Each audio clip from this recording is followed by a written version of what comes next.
Man, I gotta tell you what, ever since the last time I said how bad and how cold it was here in South Dakota, it has dumped a ton of snow on us.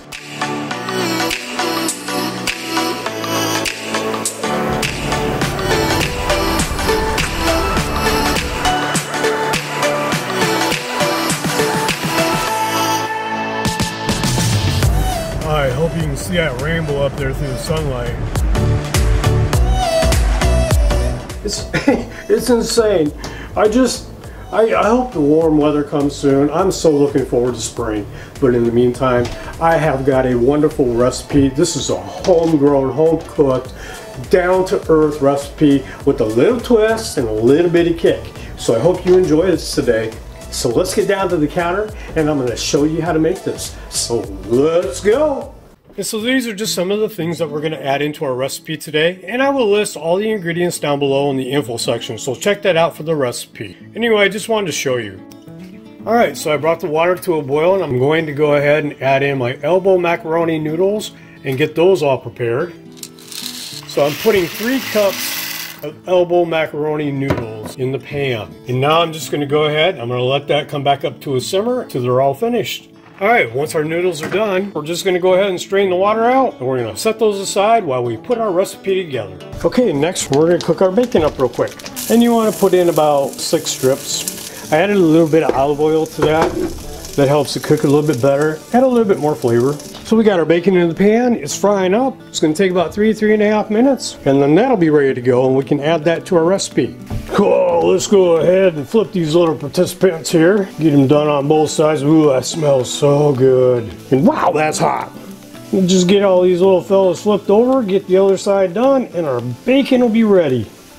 Okay, after your bacon's done, we're going to pull that off the heat, and we're going to put it on a paper towel and let it drain off, and then we're going to chop it up. Okay, now we have our pan and we're going to make our cheese sauce. I've got it heating up, and to that pan what we're going to do is we're going to use 3 tablespoons of butter. And we're just going to go ahead and we're going to melt that down, and then we're going to use our cheddar style cheese. So we're just going to go ahead and we're going to add that in here. Now this is an 8-ounce pack, so this is about 2 cups. So to that mixture, we're going to want to add 2 cups of milk. We're going to want to whisk this around till all that cheese is all nice and melted. You get a nice cheese sauce. And you don't want your heat up too high. You just want it up warm enough just to bring it to barely a simmer, just to be able to melt your cheese down. And just keep whisking it until it's all melted. Okay, while our cheese is all melting down, we're going to go ahead and we're just going to dice and slice and cut up our bacon. We're just going to cut it up into small little pieces or whatever size you desire. That way you get this bacon goodness all the way throughout your entire macaroni and cheese.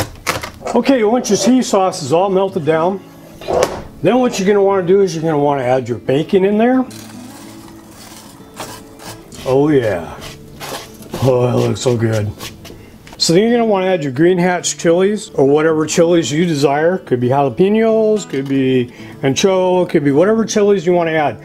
But this is going to give our macaroni and cheese just a little bit of kick. So we're just going to go. We're not even going to drain the juice. We're just going to dump it all in there. And give that a good old mix in there. Get it all incorporated so everything's playing together. And then we're going to want to take and we're going to want to add about 1/8 of a teaspoon. I'm using smoked paprika. And that'll add to a nice color and give it a nice smoky flavor.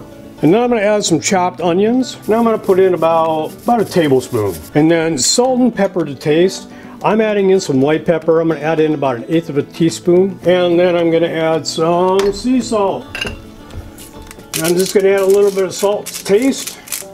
You don't have to add this in if you don't want to. I'm just putting a little bit in there for a little bit of extra taste to help bring out those flavors. And then you want to give that all a good mix around. Oh, it looks so good. Okay, once you finish doing all that, you have a nice creamy texture to your sauce. And just kind of let that cook for a few seconds. Let that all cook in there and get some of that wholesome goodness in there. This tastes so good. You have to try this recipe. This is Alright, let's finish this up. Now you can see that sauce is getting nice and thick. You don't want it over thick, you just want it kind of nice and creamy, a nice creamy texture to it. So next we're just going to add in our noodles to our cheese sauce. All right, and now we're just gonna stir all that up in there really well. We want all those noodles to have some of that goodness all mixed in.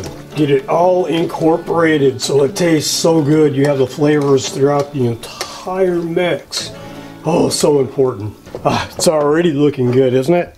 Look at that. Oh, you can't beat that. That's gonna taste so delicious. And then if you're so inclined, I'm gonna add a little bit of turmeric. This helps add to the flavor. I like the health benefits of it and the color that it adds to it. Now, just mix all that up in there. Okay, after you pulled your macaroni and cheese off, you wanna take about 3 more tablespoons of butter and put it in a pan. Get a whisk in there. Want to get it all nice and melted down. Ooh, yeah. And while that's melting down, we're going to grab, think of our Ritz crackers. So we're just going to take and we're just going to smash them up. Now don't squeeze too hard, because otherwise what happens is, well, poof goes the bag and all over the floor. And kind of like that game 52 card pickup, I don't like this game either if that happens. Ooh, and I'll pop the top. That's good enough. Now what I'm going to do is I'm going to add my Ritz crackers to that butter. I'm just going to dump them in there. And then we're going to take and we're just going to mix that, get that butter coated all over the Ritz crackers. That's going to help when it's baking. And we want to set our oven for 350 degrees. And then we're going to put our macaroni and cheese into a baking dish and we're going to bake it for about 10 minutes. As you can see, the butter is all coated all over our Ritz crackers. Oh, it looks so good. That's going to taste delicious. So I got like a 9x10 casserole dish. And all we're going to do is we're going to take our macaroni and cheese and we're going to dump it in there. And then we're going to just spread it around, even it all out. So now what I'm going to do is to the top of the macaroni and cheese is I'm going to add mozzarella cheese. So I'm going to take probably a cup. I just want to cover the top with the mozzarella cheese. I don't want to get too carried away, but it adds a nice extra flavor to it. And now for the piece de la resistance. We're going to add our Ritz cracker crumbs. We're just going to want to just put it on top of there. Whoa, that's a little hot. So just take and spread it all out on top of there. If you see any big pieces in there, just crumble them up. And this is going to add a nice crust to our baked macaroni and cheese.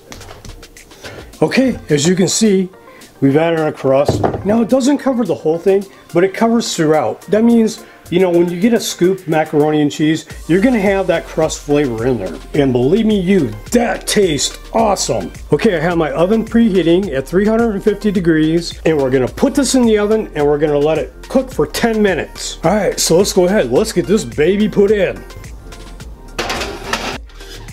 So, look at my watch. So in 10 minutes, we'll be ready to pull this out. It'll almost seem like, all right, let's pull it out and let's take a look at it. Ooh, this is gonna be so good. I can't wait to try it. Oh yeah, there it is. Look at that. Oh, that looks so good. All right, let's get it up here. All right, folks, there it is. This is a twice baked macaroni and cheese, if you want to call it that. Now, I don't know if I already told you or not, but instead, ooh, it's sliding down. So I put it back in the oven. Instead of for 10 minutes, I put it in there for 20 minutes. And that seemed to work out really well. All right, I'm gonna get myself a bowl and I'm gonna try this. Oh, this looks so good. Here we go. Oh, look at that. Look at that cheese dripping off of there. Folks, I gotta tell you, you can't help but make this recipe. This is so good. So let's give this baby a try. Oh. Oh, that is so delicious. Oh my God, I gotta have another one, hang on.